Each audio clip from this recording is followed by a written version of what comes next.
साथ में पधारे हमारे अखंड ज्ञान आश्रम से स्वामी देव स्वरूपानंद जी, हम उनका भी हार्दिक स्वागत अभिनंदन करते हैं।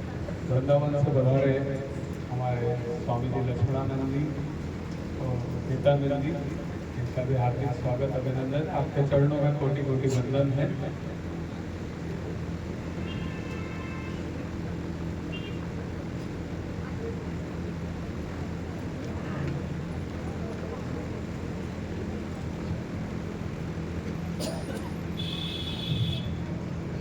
जल्दी से हम स्वागत की बेला को शुरू करते हैं।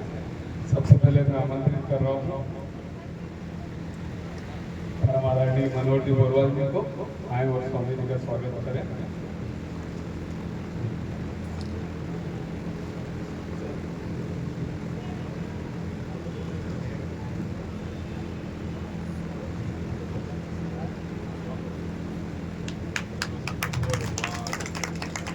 हमारे पंचला जी प्रजापति आए और अखंड ज्ञान आश्रम से पढ़ा रहे स्वामी देव स्वरूपानंद जी का स्वागत अभिनंदन करें। इसके पश्चात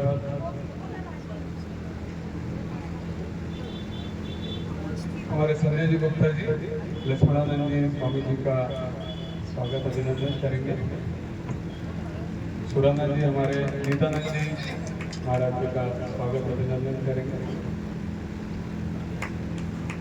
इसके पश्चात बद्रीनारायण सेवा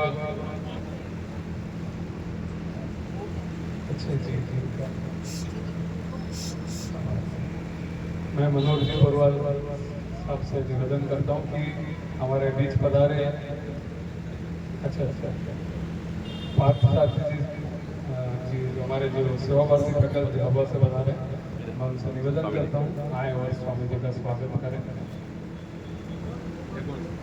इसके पश्चात अतुल जी गोड़ साहब जो कि पिपलोद से बता रहे हैं, आए और स्वामी जी का स्वागत करें। अब बद्रीनारायण सेवा न्यास से जो बता रहे हैं सभी सदस्यगण यहाँ पर पधारे। श्री राजेश जी शर्मा, नवनीत जी सोनी, पुष्पेश जी जोशी, ब्रजेश जी मेहता, घनश्याम जी शर्मा, कैलाश जी जैनानी, कृपया सभी पधारे और स्वामी जी का स्वागत अभिनंदन करें। कृपया जल्दी से आए।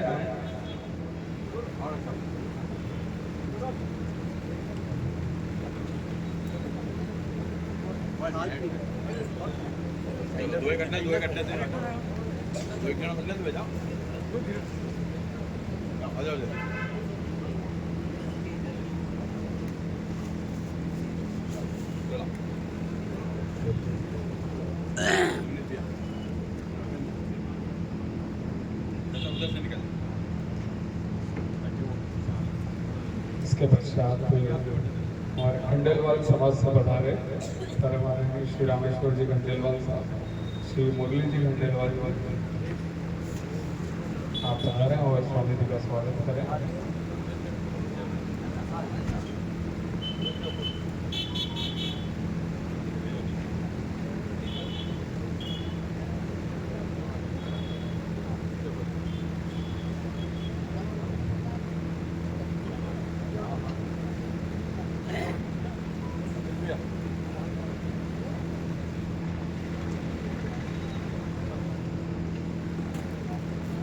सतगुरुदेव भगवान की जय, सनातन धर्म की जय।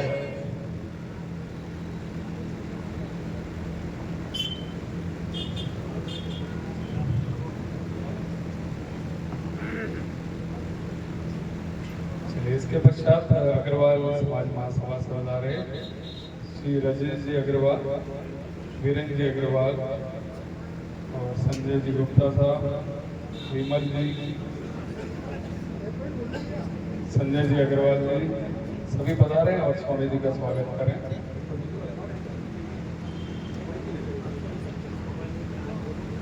चालू चालू है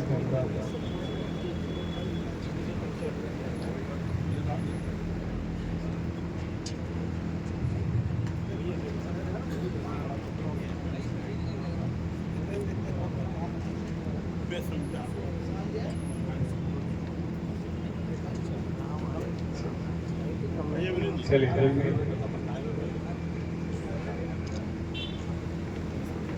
थोड़ा सा समय की हमारे पास कमी है, थोड़ा जल्दी करेंगे।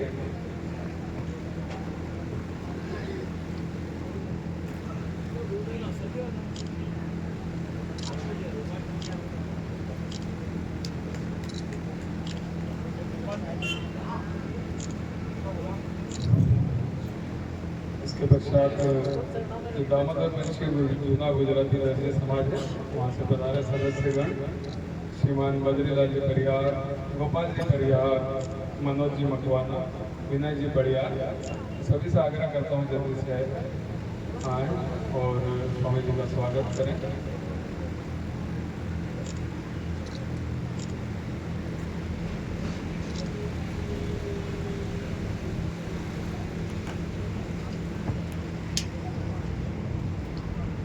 इसके पश्चात हमारे परमादरणीय मित्र श्री चंदू जी जोवानी जी, मैं उनसे आग्रह करता हूँ आए और स्वामी जी का स्वागत करें।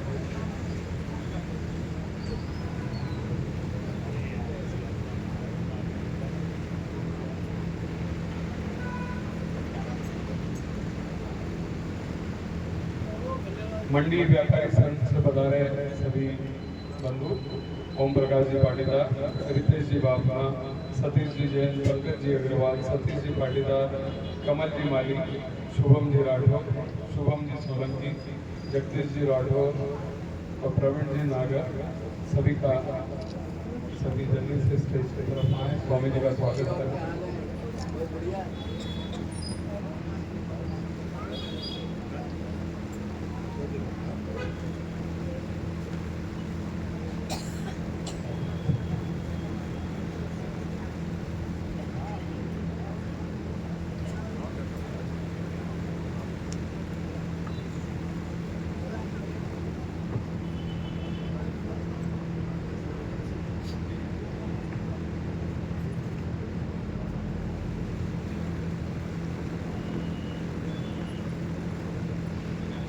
इसके पश्चात योग परिवार से पधारे हमारे योग गुरु एस.के. गौतम जी से मैं आग्रह करता हूँ आए और स्वामी जी का स्वागत करें। पांडे जी भी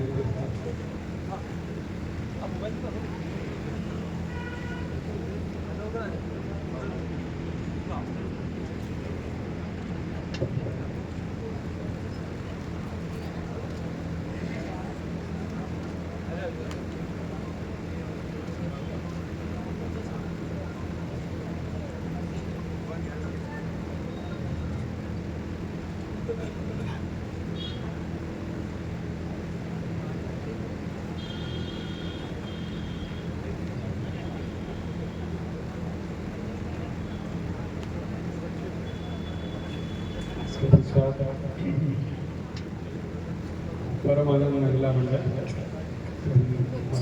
आए और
भोपाल महिला मंडल से पधारे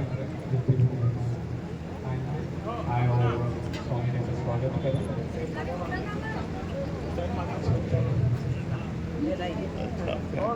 आपको उसमें दे दिया मैंने सर। शीघ्रता करें, समय की काफी कमी है, हमें महाराज जी के प्रवचनों को सुनना है। आज अध्यात्म प्रवचन का आखिरी दिवस है, चौथा दिवस आखिरी दिवस है। चलिए अमित जी माहेश्वरी जल्दी आए और स्वामी जी का स्वागत करें।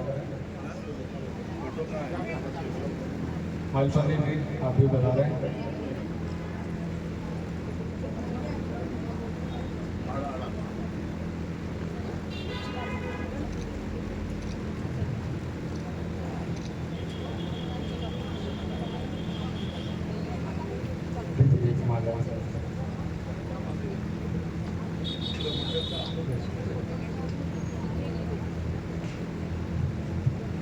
उधर से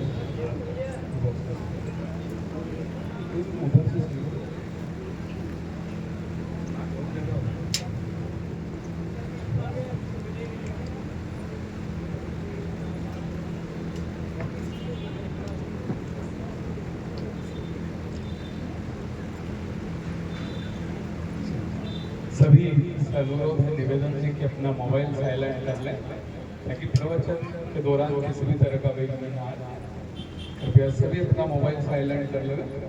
अब स्वागत की बेला को हमने विराम देते हैं और गुरुदेव से निवेदन करते हैं प्रवचन के लिए।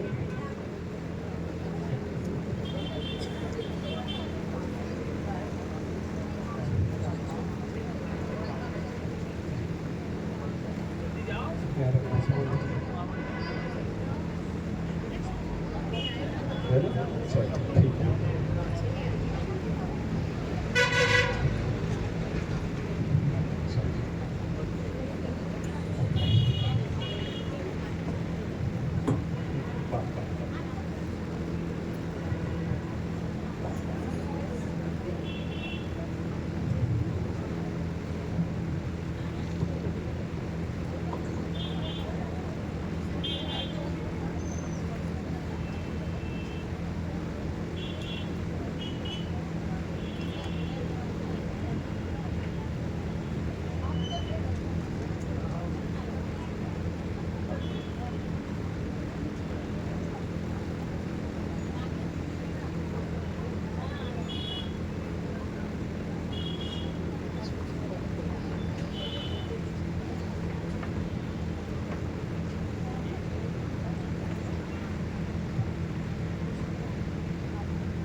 ब्रह्मविद्या संप्रदाय कर्तृभ्यो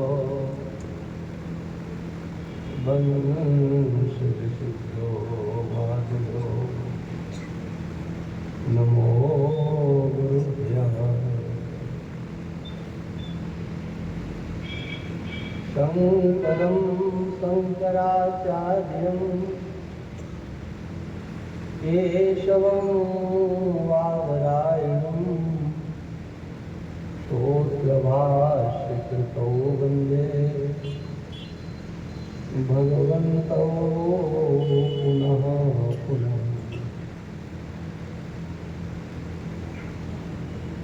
प्रशान्तभावं शिवमद्वितीयं सदायकं मुक्तिमखण्डघोषम् प्रणाशतं मोहमदादिदोषान् प्रणमामि तं सद्गुरुवामदेवम्। मङ्गलं दिशतु मे विनायको मङ्गलं दिशतु मे सरस्वती मङ्गलं दिशतु मे माहेश्वरी। मंगलम दिशतु मे सदाशिव यत्र यत्र रघुनाथ कीर्तनम तत्र तत्र कृतमस्तकाञ्जलिं बाष्पवारि परिपूर्णलोचनं मारुतिं नमत राक्षसान्तकम् चैतन्यं सर्वगं सर्वं सर्वभूतगुहाशयम्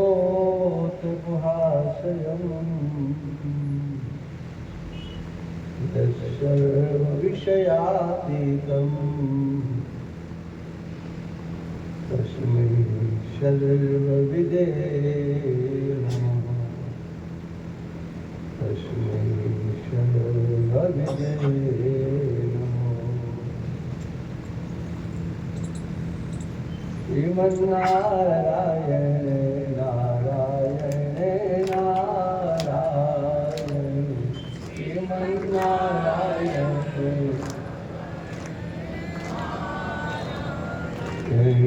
भजमन नारायण नारायण नारायण भजमन नारायण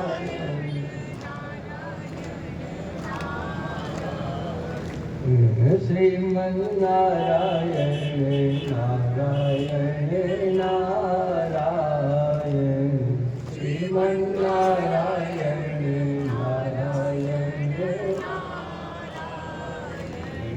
भजमन नारायण नारायण नारायण भजमन नारायण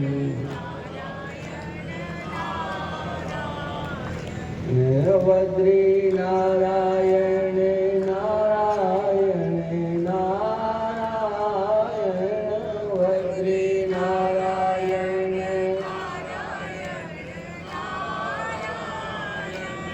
लक्ष्मी नारायण नारायण नारायण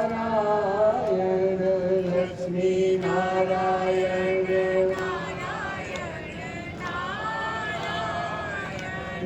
श्रीमन्नारायण नारायण नारायण श्रीमन्नारायण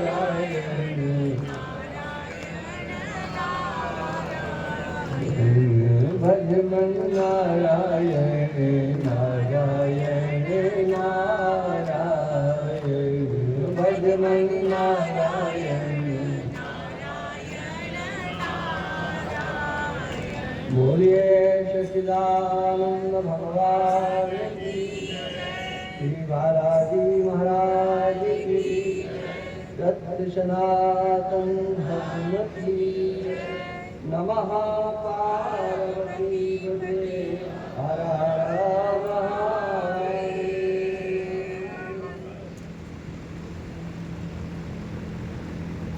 मंच पर विराजमान श्री अखंड ज्ञान आश्रम के संचालक संबंध स्वामी श्री विनोद महाराज, स्वामी श्री नित्यानंद जी महाराज, स्वामी भक्तनाथ एवं यहाँ पांडाल में उपस्थित अनेक समाज सेवी संस्थाओं से भगवान के भक्त समस्त पुरुषों में श्रद्धा मेरी माता शक्ति भगवान की अनुकंपा से यहाँ जिसमें मुख्य है पवन पंकज आदि अनेक सभी महानुभावों के संकल्प से ये 4 गीता सत्संग का कार्यक्रम अध्यात्म प्रवचन का रखा गया, जिसका आज समापन चतुर्थ दिवस है। व्यक्ति के जीवन में सत्संग की प्रतिष्ठा हो जाए, वह सत्संग का प्रेमी बन जाए, तो सबसे बड़ी साधना को उसने अपने जीवन में अपना लिया। सत्संग एक ऐसा साधन है जो भगवान की प्राप्ति का सरलतम सुगम उपाय है। श्रीमद् भागवत के 11 स्कंध में 12 अध्याय में भगवान कृष्ण उद्धव को उपदेश करते हुए कहते हैं, वेदों में जितने भी हमको प्राप्त करने के साधन बताए गए हैं या दर्शनकारों ने जो साधनों की चर्चा की है, पुराणों में स्मृतियों में जो कुछ चर्चा की गई है कि ऐसा करो तो तुम्हें भगवान मिलेंगे, लेकिन मैं ऐसा कहता हूं, मुझे कोई पकड़ नहीं सकता, मुझे कोई बांध नहीं सकता, मैं सर्वतंत्र स्वतंत्र हूं। मुझे प्राप्त करने का एक सरलतम साधन है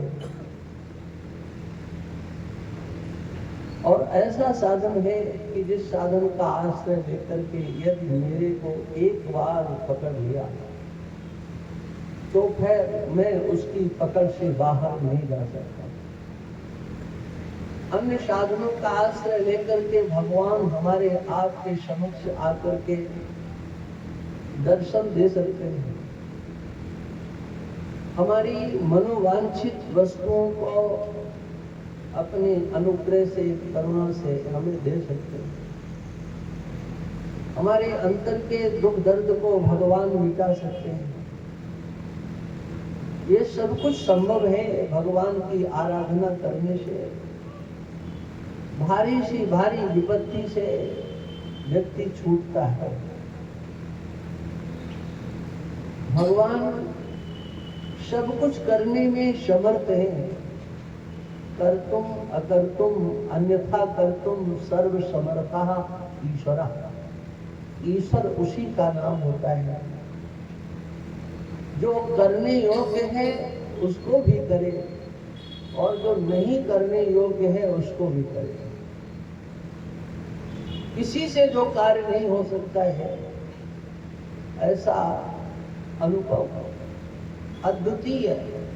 सृष्टि में ऐसा कार्य कभी ना हुआ हो, वो भी भगवान करने में समर्थ होते हैं और सर्व सामर्थ्यवान होते हैं, उसका नाम ईश्वर होता है। लेकिन ईश्वर को अवरुद्ध करने की सामर्थ्य किसी में नहीं। भगवान आएंगे, दर्शन देंगे, आपको आह्लाद देंगे, आनंद देंगे, मनोवांछित पदार्थ वस्तु दे देंगे। यहां तक कि ये इतिहास, ये हमारे पुराणों की कथाएं इस बात का प्रमाण है। कोई अगर भगवान को कहता है कि आप मेरे पुत्र बन जाएं, तो भगवान कहते हैं अच्छा जाओ, हम हमारे पुत्र बन जाए। अपना सुजन संबंधी बना करके कोई भगवान को अपने पास रखना चाहता है तो भगवान वह भी कर देंगे आपकी सेवा, आपके प्रेम आदि के वशीभूत होकर के। लेकिन आप भगवान को पकड़ लोगे, भगवान आपकी पकड़ में आ गए हैं, ऐसा कभी नहीं सोचना। भगवान कहते हैं कि मुझे कोई पकड़ नहीं सकता। पकड़े हुए भी भगवान छूट जाते हैं। लगता है कि हमने भगवान को पकड़ लिया है, भगवान हमारे अधीन हो गए, लेकिन फिर भी भगवान तो सर्वतंत्र स्वतंत्र होते हैं। कथाओं के माध्यम से ये बात बहुत स्पष्ट देखने को मिलती है। भागवत में एक मधुर प्रसंग आता है। भगवान के द्वारा बंसी बजाई गई, गोपियों को बुलाया गया। बुलाया भगवान ने था, लेकिन अंतर उनकी निष्ठा और श्रद्धा को देखने के लिए भगवान ने कहा, तुम यहाँ क्यों आ गई हो? लौट करके जाओ, यहाँ तुम्हारा क्या काम है? जाओ अपने बाल बच्चों को संभालो। देखो तुम्हारे घर में सास ससुर है, तुम्हारे पति है, जाकर के उनकी सबकी सेवा करो। उन देवियों ने कहा कि वाह, आपने बुलाया और अब कह रहे हो जाए, ऐसा कैसे होता? अब हम नहीं जा सकते। भगवान ने जो पहले कभी उनसे कहा था कि आगे आने वाली शरद रात्रियों में हम तुम्हारे साथ लीला करेंगे, उस लीला का संयोजन भगवान ने किया। और भागवत में लिखा हुआ है, तासाम मध्य द्वयोर द्वयोर, उसके दोनों प्रकार से अर्थ होते हैं। द्वयोर द्वयोर,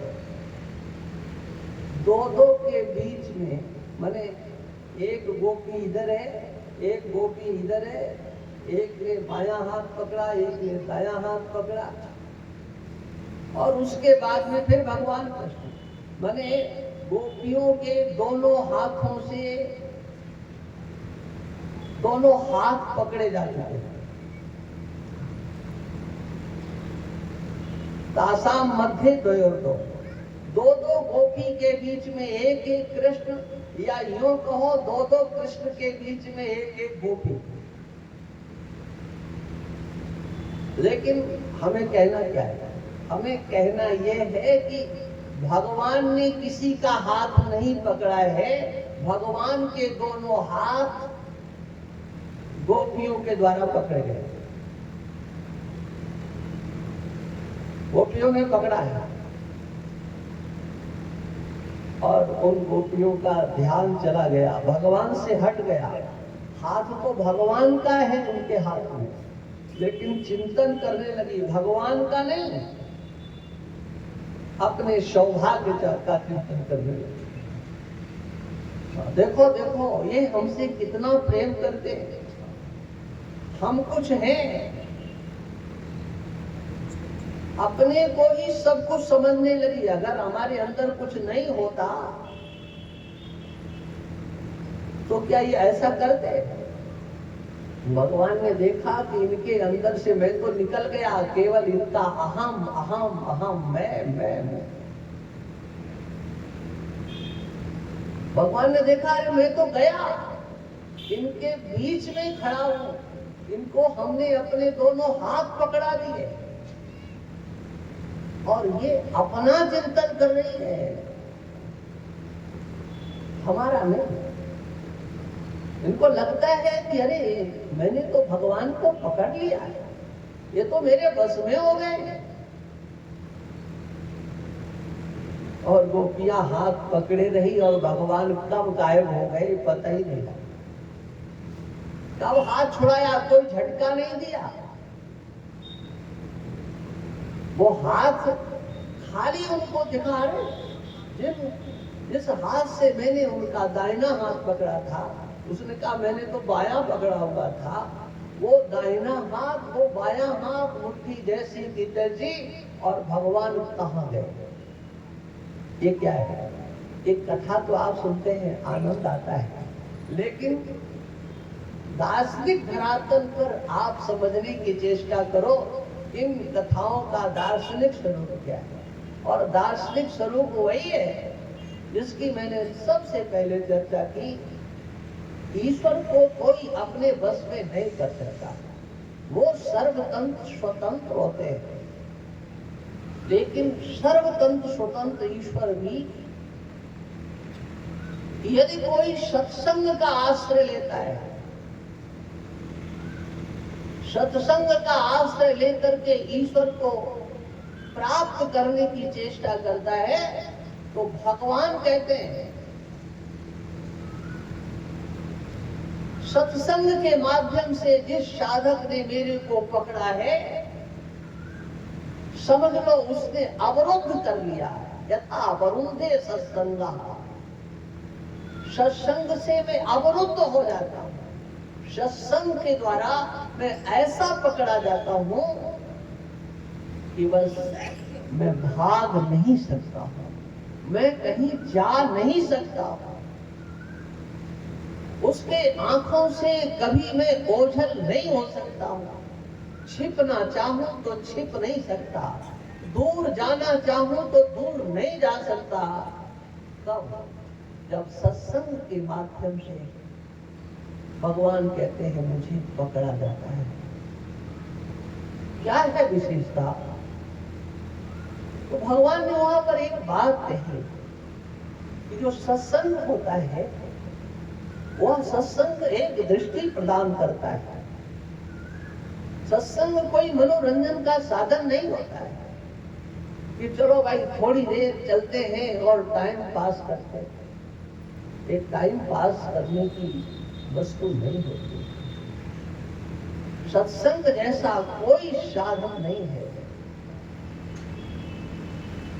वो साधन भी है और वो सिद्धि भी है। मानसकार लिखते हैं सत्संगति मुद मंगल मूला, सोई फल सिद्धि सब साधन मूला। समग्र साधनों का फल है कि आपको सत्संग मिल जाए। यदि सत्संग मिला है और सत्संग के बाद यदि साधन मिला है तो ध्यान रखना, आप ईश्वर को इसी जीवन में प्राप्त करने में समर्थ हो सकते हो, जिसके लिए ये मानवाकृति आपको भगवान ने कृपा करके दिए। आप अपने उस चरम सोपान को, मंजिल को प्राप्त कर लेंगे। और अगर ऐसा नहीं होता है, साधन करते हो, सत्संग से आपकी दूरी है, सत्संग आपके जीवन में नहीं है, तो ध्यान रखना सारे जीवन रोते रहोगे। बैठते हैं ध्यान में मन नहीं लगता, भजन करते हैं मन नहीं लगता। सबकी शिकायत रहती है। जितने भी यहाँ बैठे हैं सबके मन में ये गुब्बारे फूटते रहते हैं, बलबुले चलते रहते हैं। क्या किया जाए? कौन सा साधन किया जाए? और लोग हमसे भी पूछते थे क्या करें, मन नहीं लगता, मन नहीं लगता। तो बताओ ना, मैं क्या उत्तर देता हूँ? मैं उत्तर यही देता हूँ कि सबकी स्थिति है भाई, हमारा भी मन नहीं लगता है। ये छुटकारा प्राप्त करने का हमने यही फार्मूला निकाला है भाई। आपका ही मन ऐसा नहीं है, हमारा भी मन ऐसा ही है, हमारा भी नहीं लगता।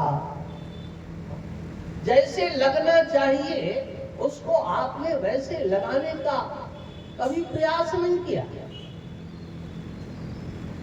क्या मतलब है? आपके हाथ में माला है, उस माला का प्रयोजन क्या है? अरे आप हनुमान चालीसा पढ़ते हो, उस हनुमान चालीसा का प्रयोजन क्या है? आप मंदिर दर्शन करने जाते हो, उस दर्शन का प्रयोजन क्या है? हाँ बोले गुरु जी ने बताया, गुरु ने बताया और तुम लग गए।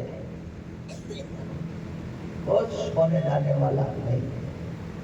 आप कुछ भी करो, तुलसी पर जल चढ़ाओ, पीपल पर जल चढ़ाओ, गंगा नहाओ, चारों धाम जाओ, चाहे कहीं जाओ, लेकिन अपने आप से एक बार पूछो तो सही कि हम ये सब क्यों कर रहे हैं? लोग एक लिस्ट बना लेते हैं, हम वहां हो आए, हम वहां हो आए, और वहां चले भी गए और लौट करके फिर वहीं आ गए। क्यों गए थे आप? आपका प्रयोजन क्या था? जितना भी साधन हमारे यहाँ बताया गया है उसका प्रयोजन कुछ होना चाहिए। भगवान की भक्ति करना है। अरे भक्ति करना है तो किस लिए करना है भाई? भगवान से प्रेम करना है तो किस लिए करना है? कोई उसका प्रयोजन तो हो आपके पास। हम इस कार्य के लिए कर रहे हैं। प्रयोजन नहीं है और क्रिया की जा रही है तो वो क्रिया निरर्थक होती है। कर्म किया जा रहा है उसका कोई प्रयोजन नहीं है तो वो कर्म व्यर्थ होता है। चेष्टा हो, चेष्टा का कोई प्रयोजन नहीं, वो चेष्टा व्यर्थ होती है। इसलिए आप जो कर रहे हो अपने जीवन का आपने प्रयोजन क्या बनाया है? ये जीवन आपको किस लिए मिला है? क्या कभी इस पर चिंतन हुआ? क्या कभी ये विचार किया गया कि महिमा तो गाई जाती है, ये मानवाकृति बड़े भाग्य से मिलती है, मनुष्य जैसी आकृति कोई आकृति नहीं है, सबसे सुंदर मनुष्य शरीरा ये मानव शरीर बहुत अच्छा है।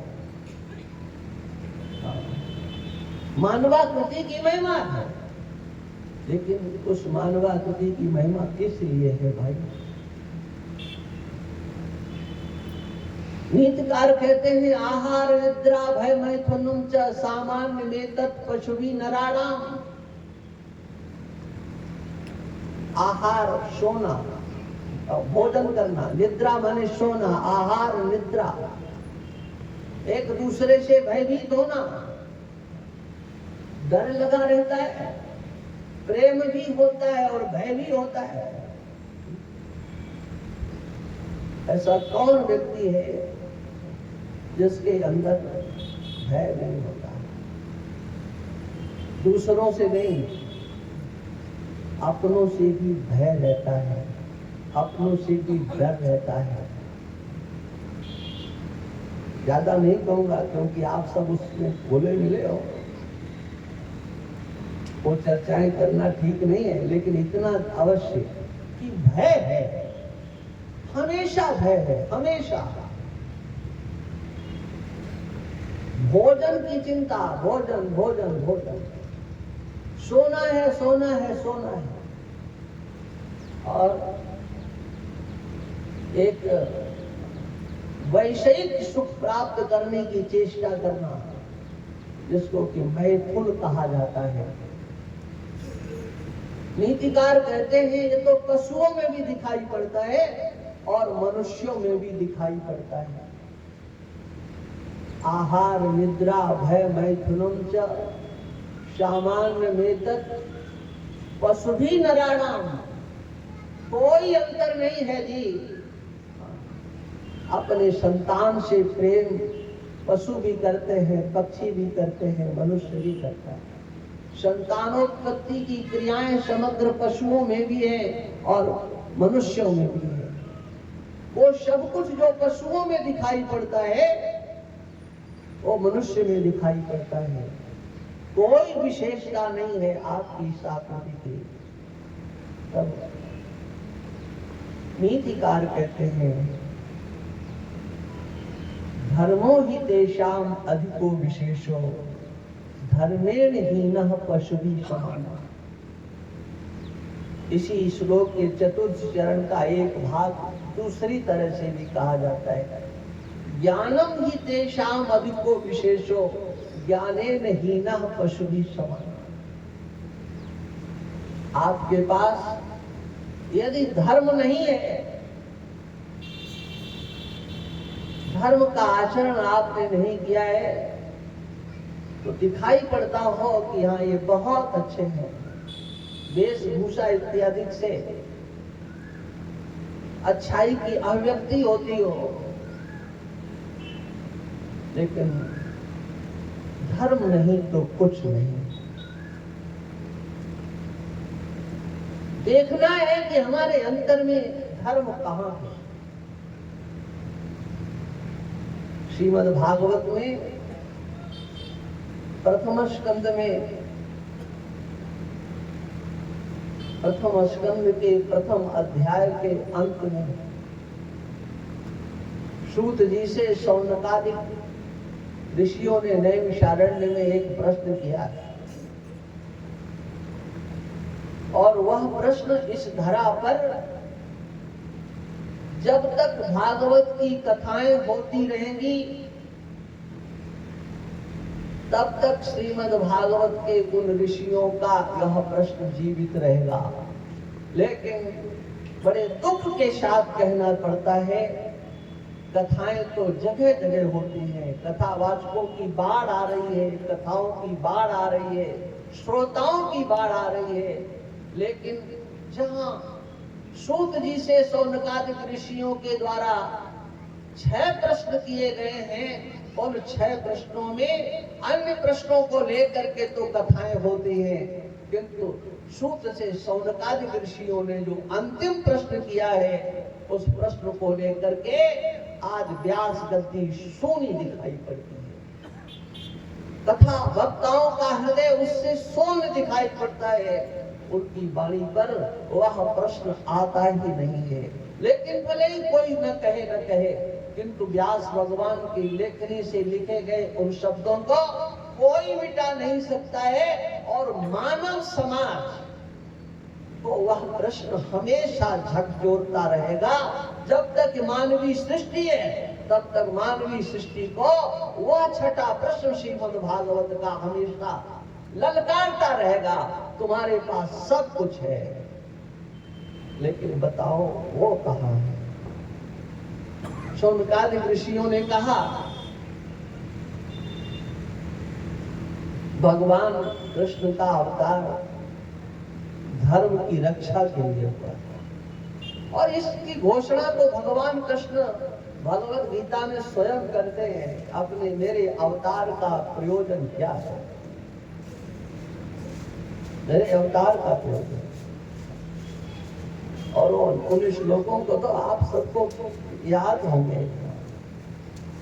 यदा यदा धर्मस्य ग्लानिर्भवति भारत अभ्युत्थानमधर्मस्य तदात्मानं सृजाम्यहम् परित्राणाय साधूनां विनाशाय च दुष्कृतां धर्म संस्थापनार्थाय संभवामि युगे युगे।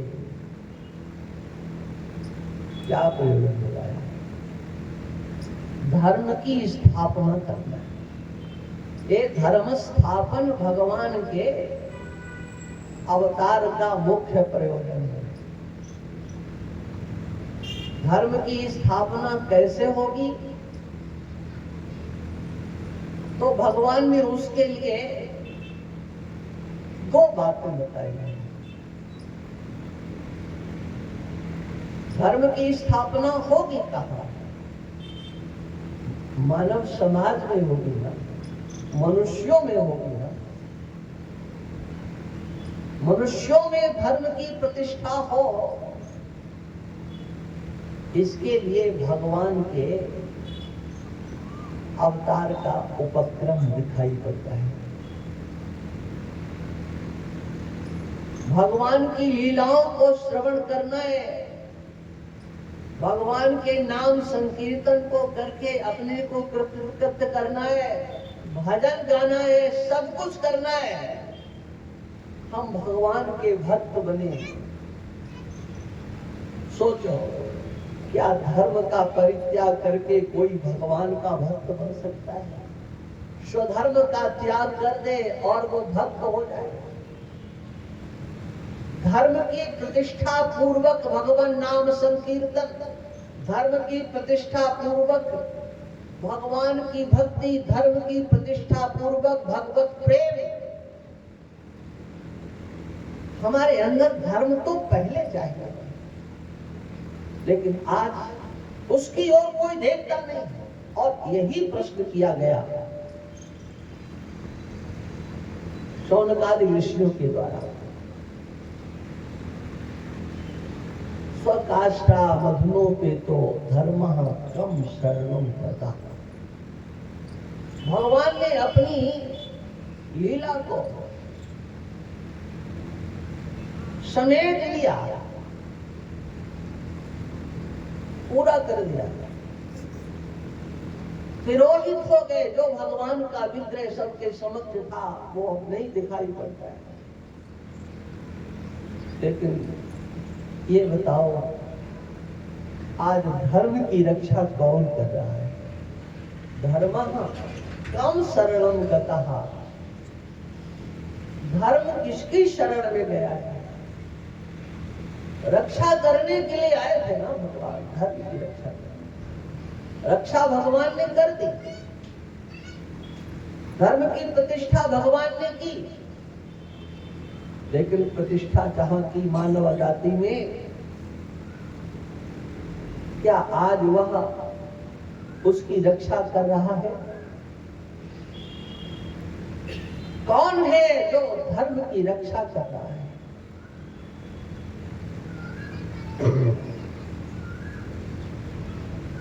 और ये प्रश्न प्रत्येक मनुष्य के अंतर कुछ सोचने के लिए बाध्य करेगा। सोचो, आप अपने घर में क्या नहीं देखना चाहते? आप अपने जीवन में क्या नहीं देखना चाहते? अपने जीवन से लेकर के अपने घर में, अपने स्वजन संबंधियों में आप क्या देखना चाहते हो? क्या आपने उस दृष्टि को जागृत किया? पूरा समाज, पूरा देश वैभवशाली बन जाए। हमारे प्रधानमंत्री जी की योजना है कि हम कुछ दिनों में इस देश को इतना पैसे वाला बना दें। बहुत अच्छी योजना है, बना दो पैसे वाला, पैसा ही पैसा हो। लेकिन धर्म की प्रतिष्ठा कब होगी? हमारे देश के प्रधानमंत्री ये घोषणा कब करेंगे कि हमारे देश के प्रत्येक मनुष्य के अंदर मानवता हो, उसके अंदर धर्म की प्रतिष्ठा हो? हम लोग कान लगाए हुए हैं, कभी हमारे देश के प्रधानमंत्री ये भी घोषणा करें हम प्रत्येक मनुष्य के अंदर धर्म की प्रतिष्ठा करें। राजा का कर्तव्य होता है, और धर्म की जहां प्रतिष्ठा नहीं होती है वहां क्या होता है? वहां सत्य को कुचला जाता है, न्याय को रौंदा जाता है, न्याय की हत्या होती है। आप लोग क्या नहीं सुन रहे हो? अखबार में नहीं पढ़ रहे हो? टेलीविजन पर नहीं आ रहा है? न्यायालयों में बैठ करके क्या हो रहा है? वहां पर एक तराजू है, बोले यहां न्याय मिलता है, लेकिन एक नहीं सैकड़ों ऐसे उदाहरण हैं कि न्याय नहीं मिलता है, न्याय मांगने वालों के साथ अन्याय होता है। और अभी आपने सुना, पता ही नहीं लग रहा था, आग लग गई एक जज के घर में। वो न्याय की मूर्ति है, न्याय की मूर्ति। वो तो पहुंचे वो आग बुझाने के लिए, लेकिन उन्होंने देखा ये क्या है? अरे वो तो पकड़ने आ गया, क्या है? या उसके ऊपर कोई सजा होगी? और ऐसे जाने इस देश में कितने न्यायाधीश होंगे जो समाज का शोषण करते हैं, न्याय करने के नाम पर उनके द्वारा अन्याय किया जाता है। उनके अंदर न्याय की प्रतिष्ठा कौन करेगा? पैसे के बल पर सब कुछ खरीद लिया जाता है। आज तक कितने इस देश के अपराधी हैं, उनको कोई सजा हुई है? खुले बोले केस सीबीआई को सौंपा जाता है। क्या हुआ? वो सब देश के द्रोही, देश के साथ गद्दारी करने वाले आज खुलेआम घूम रहे हैं। किसके बल पर? आप ज्यादा से ज्यादा क्या करोगे? न्यायालय में जाओगे, वो तो हमारी मुट्ठी में है। क्या है? कहां जाएंगे आप? मनुष्य के अंदर मानवता कौन लाएगा? उसके अंदर धर्म की प्रतिष्ठा क्या पैसा करेगा? कहां से धर्म की प्रतिष्ठा होगी? कैसे मनुष्य में धर्म आए? उसके लिए कौन सा कार्य किया जा रहा है? प्रधानमंत्री से लेकर एक व्यक्ति तक के अंतर्गत ये सोच कितनी आ रही है। हर व्यक्ति देखना चाहता है मेरा जीवन अच्छा हो, अच्छा हो, बहुत अच्छा हो। कितना अच्छा हो? पड़ोसी से अच्छा हो, अपने मोहल्ले से अच्छा हो, नगर में सबसे अच्छा हो, लेकिन किस रूप में अच्छा हो? आज भौतिकवाद की दृष्टि से सब कुछ देखा जाता है। हमारे घर में सब कुछ हो, हमारे बच्चों के पास सब कुछ हो, हमारे स्वजन संबंधियों के पास सब कुछ हो, लेकिन कोई भी ईमानदारी से ये नहीं सोचता है कि हमारे पास धर्म होना चाहिए, हमारे बच्चों के पास धर्म होना चाहिए, हमारे परिवार में धर्म की प्रतिष्ठा हो, हमारे समाज में धर्म की प्रतिष्ठा हो, हमारे राष्ट्र में धर्म की प्रतिष्ठा हो। और उनसे तो अपेक्षा करना ही नहीं चाहिए जिन्होंने धर्म निरपेक्षता की घोषणा कर दी। आवश्यकता है, क्या आवश्यकता है? हमको आपको अपने आप के निरीक्षण करने की आवश्यकता है। हम अपनी संतान को, अपने समाज को, अपने राष्ट्र को कितना अच्छा बनाना चाहते हैं और किससे अच्छा बनाना चाहते हैं। इस वैज्ञानिक युग में क्या धर्म के लिए कोई जगह नहीं? क्या सदाचार के लिए कोई जगह नहीं? क्या ईमानदारी के लिए कोई जगह नहीं? और है तो वो दिखाई क्यों नहीं देती? है तो वो कहां है? उसकी प्रतिष्ठा कहीं तो दिखाई पड़े। इसलिए आवश्यकता है, हमको ये मानवाकृति प्राप्त हुई है, तो इस मानवाकृति को प्राप्त करके हमने इस मानव जीवन के लक्ष्य का क्या निर्धारण किया है। और जीवन के लक्ष्य को निर्धारण करने के लिए आवश्यक है कि हम अपने आप को समझने की चेष्टा करें, और अपने आप को समझने के लिए आपको उसकी आवश्यकता है जो समाज में कोई व्यक्ति दे नहीं सकता। जिसको यदि प्राप्त करेंगे तो आप सत्संग के माध्यम से ही प्राप्त कर सकते हैं, दूसरा कोई साधन नहीं। और सत्संग से वह प्राप्त होता है, ध्यान रखना, जो किसी साधना से प्राप्त नहीं हो सकता। यदि यथार्थ में सत्संग है तो वहां पर, जैसा मैंने एक दिन कहा था, 2 और 2 4 होते हैं, न 3:45 होते हैं, न 4:15 होते हैं, न 4:30, 4 सब में होता है, लेकिन उत्तर तो 2 और 2 4 ही होता है। वो सत्य जिसका चिंतन आज समाज से निकल गया है, और समाज से इसलिए निकला है कि व्यक्ति के अंदर से निकल गया है, क्योंकि व्यक्ति से समाज बनता है, समाज से राष्ट्र बनता है। इसलिए आवश्यकता है व्यक्ति के व्यक्तित्व के निर्माण की। हम अपेक्षा करते हैं क्या? हमारे परिवार के सब ठीक रहे, अच्छे रहे। कल कोई सज्जन आए थे, उन्होंने कहा कि आज का युवा समाज भटक रहा है, युवा समाज इधर उधर, उसको कोई मार्ग नहीं दिखाई दे रहा है, उसका मार्गदर्शन कैसे हो? वो तो मैं सब नहीं कहूंगा जो मैंने उनको कहा था, लेकिन सच्चाई क्या है? यदि वास्तव में आज युवा समाज भटका हुआ है तो युवा समाज को भटकाने वाले की जिम्मेदारी किसके ऊपर है?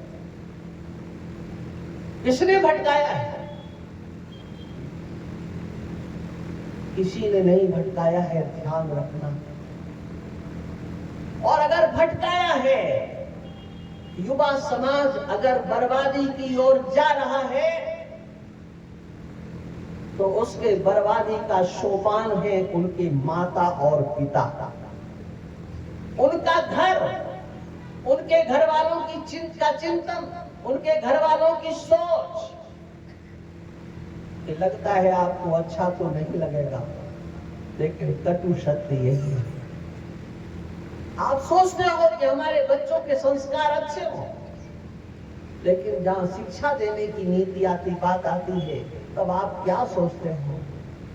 हम इनको कहां भेजेंगे? कौन से स्कूल में? बोले बस इंग्लिश टू इंग्लिश। अपनी मातृभाषा की आपको चिंता नहीं, देव भाषा के लिए तो सोचते ही नहीं, मातृभाषा से ही आपको प्रेम नहीं रहा है। वह भाषा जिसने हमारे देश को सैकड़ों वर्षों तक गुलाम बना करके रखा,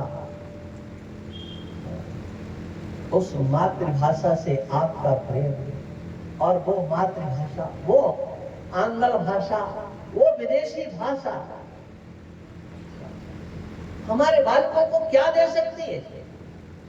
बालक अपने आप वहां पढ़ने के लिए नहीं जाता है, आपकी सोच वहां लेकर के जाती है।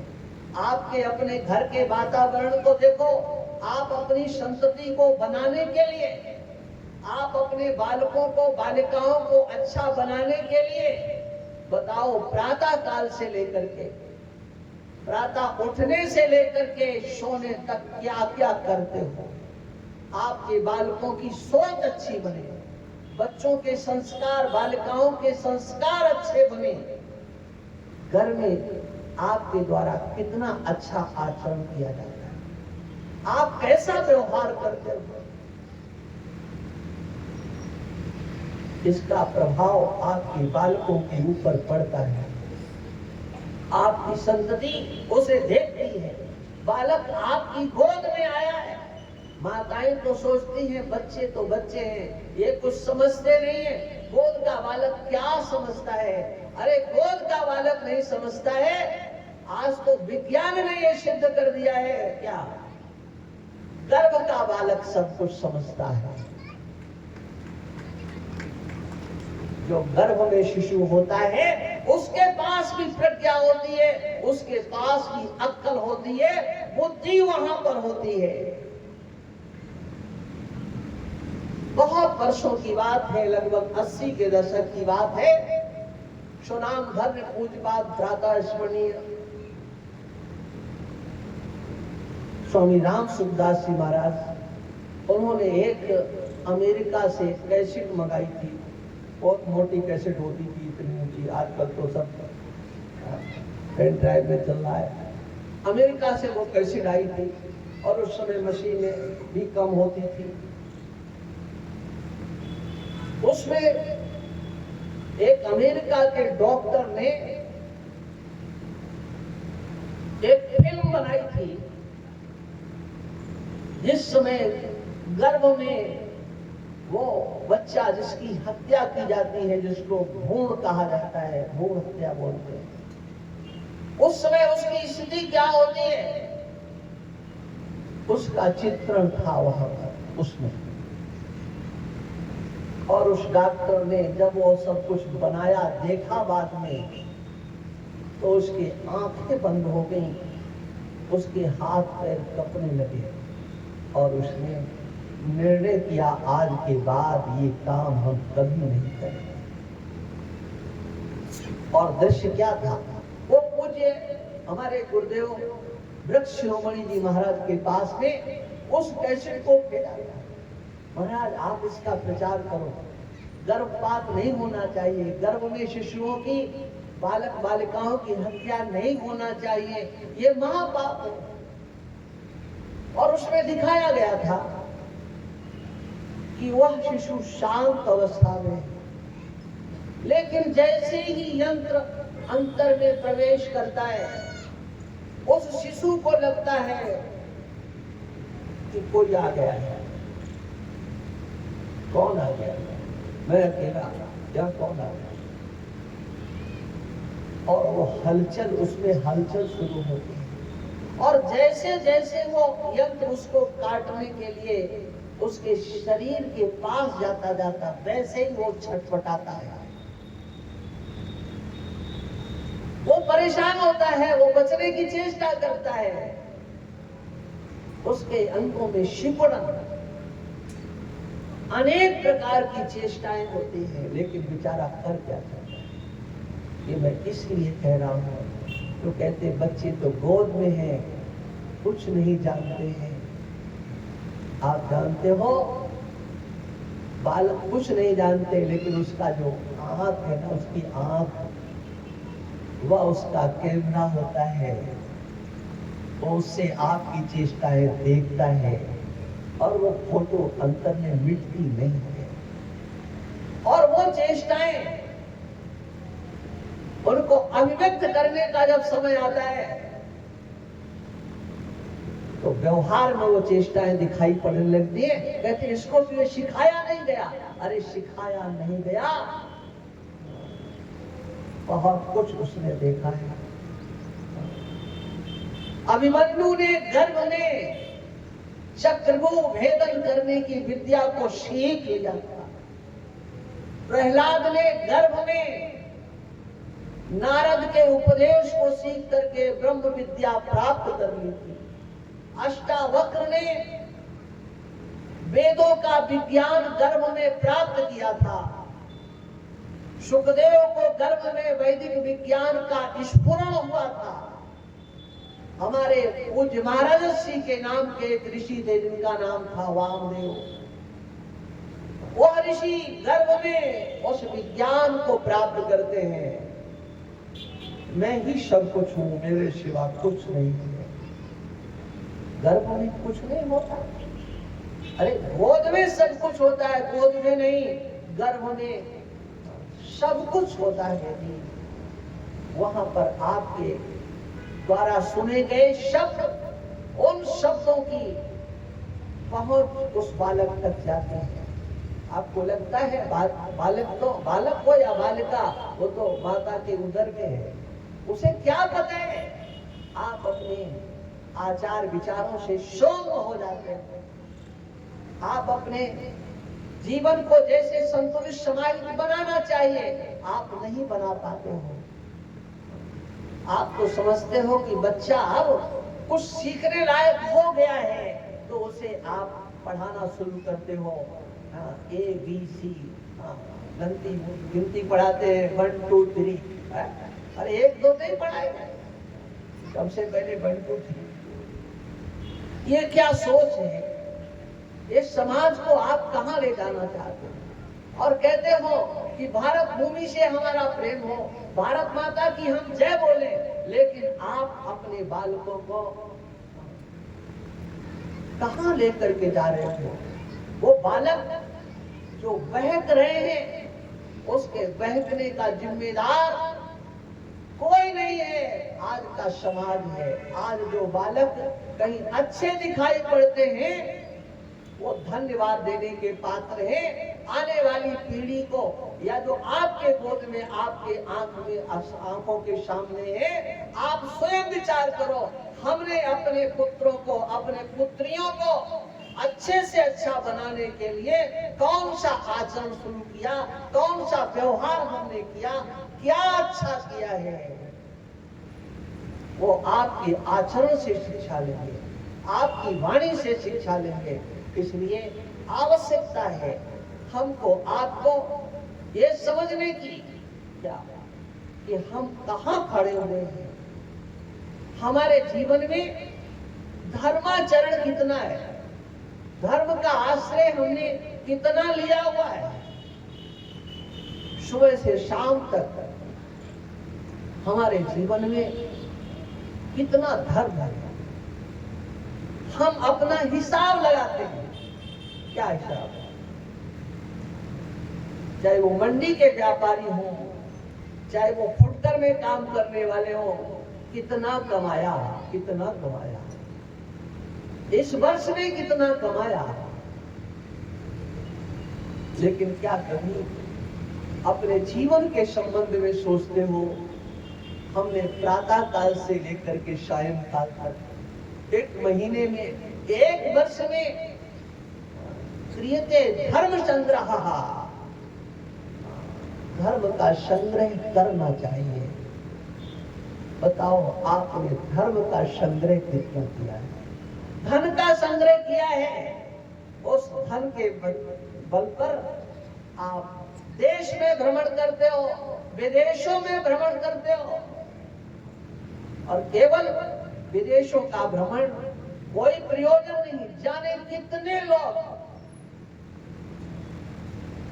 सरकार को टैक्स नहीं देना पड़े, जो बनेगा, ये तो आप सब जानते हो, हमें तो कम पता है, वो हथकंडे बोले चलो घूम करके आते हैं। कहाँ घूम करके आते हैं? बोले ये जितना पैसा है ना, इसको ठिकाने लगा करके आते हैं। आप राष्ट्र प्रेमी होना,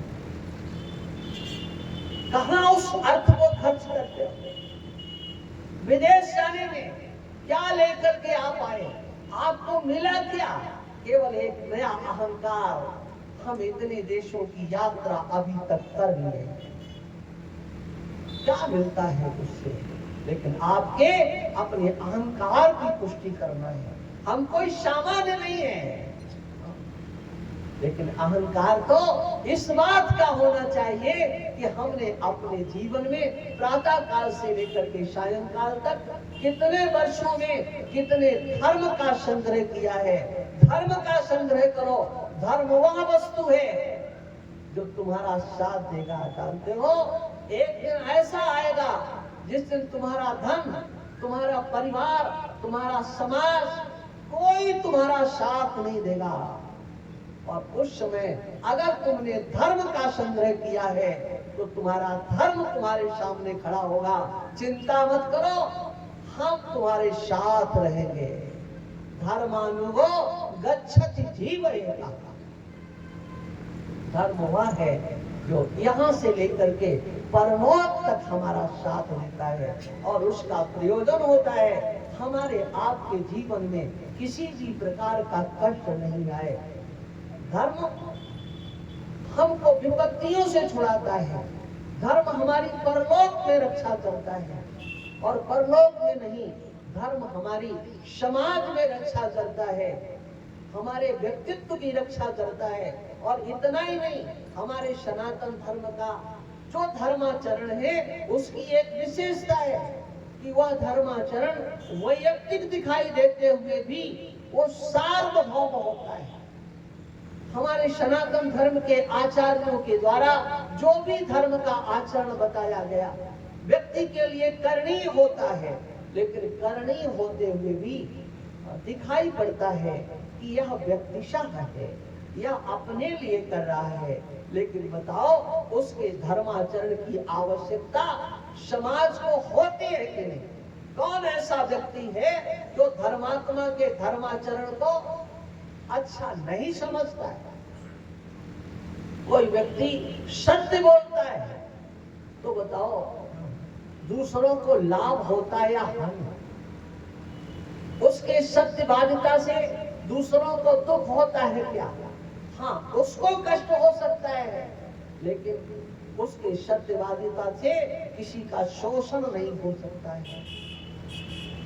किसी ने अहिंसा व्रत लिया हुआ है, उसके अहिंसा व्रत से उसका शोषण हो सकता है, लेकिन वह किसी का शोषण नहीं कर सकता है।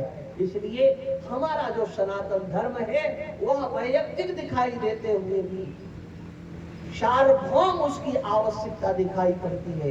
क्योंकि आप जितने भी बैठे हो, एक बार अपने अंतस्थ को टटोल करके देखो। दूसरों से ये प्रश्न मैं कर चुका हूँ, लेकिन फिर उसको कर रहा हूँ। दूसरों से बताओ, आप कैसे व्यवहार की अपेक्षा करते हो, अच्छा या बुरा? आपका उत्तर होगा अच्छा व्यवहार। और जो हमारे यहाँ समाज में हर व्यक्ति जिसे चाहता है उसी का नाम अच्छा होता है, जिसमें कोई परिवर्तन नहीं होता है उसी का नाम धर्म होता है, एक जैसा होता है, सर्व सामान्य होता है। इसलिए आवश्यकता है क्या कि हम आप अपने जीवन में उस धर्म की प्रतिष्ठा करें जिस धर्म की प्रतिष्ठा के बल पर अपना आपका व्यक्तित्व प्रतिष्ठित होगा, आपका परिवार प्रतिष्ठित होगा, आपका समाज प्रतिष्ठित होगा और आपका ये भारत देश प्रतिष्ठा को प्राप्त होगा। इसलिए हमारे आपके जीवन में धर्म की प्रतिष्ठा हो और वह धर्म की प्रतिष्ठा हमारे लिए उत्थान करेगी। धर्म की प्रतिष्ठा के ही बल पर हमारे महापुरुषों के द्वारा इतिहास साक्षी है, इस राष्ट्र की रक्षा के लिए धर्मात्माओं ने ही अपनी प्राणों की बलि दी है, अधर्मियों ने नहीं। भगवान के उपासकों ने ही अपनी समग्र संपत्ति को, अपने प्राणों को राष्ट्र के नाम पर न्यौछावर कर दिया। वो धर्मात्मा ही थे।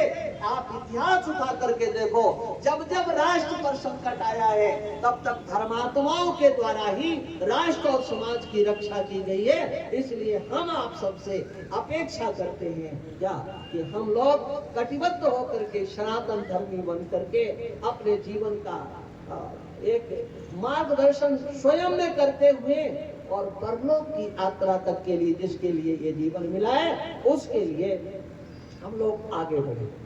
एक बात कह करके मैं आप सबसे विदा लेना चाहूंगा। मैं जिनका चरणों का सेवक रहा हूं, ऐसे ब्रह्मलीन विरक्त शिरोमणि परमहंस श्री स्वामी वामदेव महाराज, जिनका समग्र साधु समाज में आज भी जिनको गए हुए 27 वर्ष से अधिक हो चुका है, लेकिन समग्र समाज साधु समाज में जिनके प्रति आज भी वही गौरव, आज वही प्रतिष्ठा। ये राम जन्मभूमि की भूमि का आंदोलन जिसके वो एक प्राण थे, एक आधार थे, एक वो धुरी थे। समग्र देश के जितने भी मत मजहबी साधु हैं उन सबको लाने का काम उन महापुरुषों के द्वारा किया गया। उनके द्वारा प्रत्येक मत के संतों को संग्रहित किया गया था राष्ट्र निर्माण में, हिंदू जागरण में लगाने के लिए, लेकिन उनके लिए अपना कोई कुछ स्थान नहीं। किंतु महापुरुषों के द्वारा श्री स्वामी वामदेव ज्योतिर्मठ की स्थापना श्री धाम वृंदावन में की गई और अगले वर्ष 26 में 28 फरवरी, 1 मार्च, 2 मार्च, इन 3 दिन का एक बहुत बड़ा कार्यक्रम देश के मूर्धन्य विद्वानों के द्वारा वहां पर संपन्न किया जा रहा है। मैं तो केवल एक सेवक हूँ। पूज्य महाराज श्री वृक्ष शिरोमणि जी महाराज की शताब्दी, जन्म शताब्दी, प्रादुर्भाव शताब्दी समारोह का निर्णय हुआ है। हम समस्त रतलाम वासियों से ये अपेक्षा करेंगे आप सब अपनी पूर्ण शक्ति के साथ उन महापुरुषों के प्रादुर्भाव शताब्दी समारोह में अधिक से अधिक लोग सम्मिलित हों। इसी अपेक्षा के साथ मैं अपनी वाणी को विराम देता हूँ। धर्म की, अधर्म का, प्राणियों में, विश्व का, गो माता की, गो हत्या, सत्य सनातन धर्म की। नमः पार्वती पते हर हर महादेव। बोलिए सद्गुरुदेव भगवान की। गुरुदेव के चरणों में कोटि कोटि नमः और हम धन्यवाद देते हैं गुरुदेव को।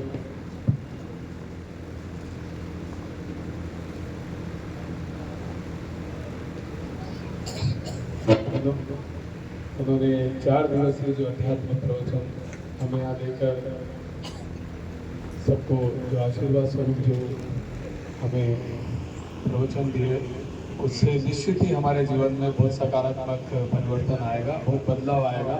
कहते हैं कि हम कोई कार्य करने की हमारी हिम्मत नहीं है, हम कोई कार्य कर नहीं सकते, कराने वाला तो ईश्वर होता है।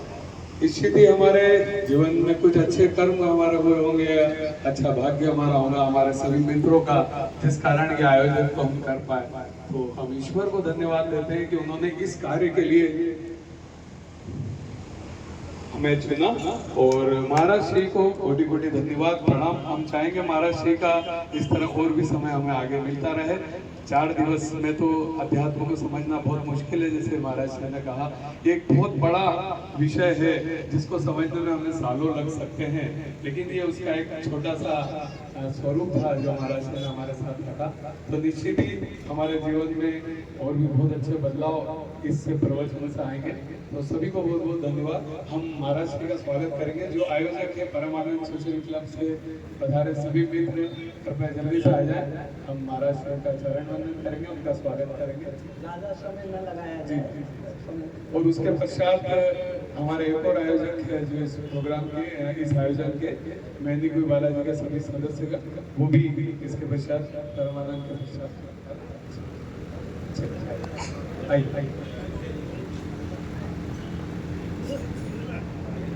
जल्दी से पहले आ जाओ, फटफट आइए।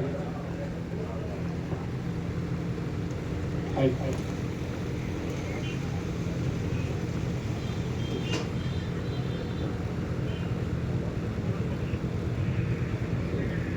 बस आपसे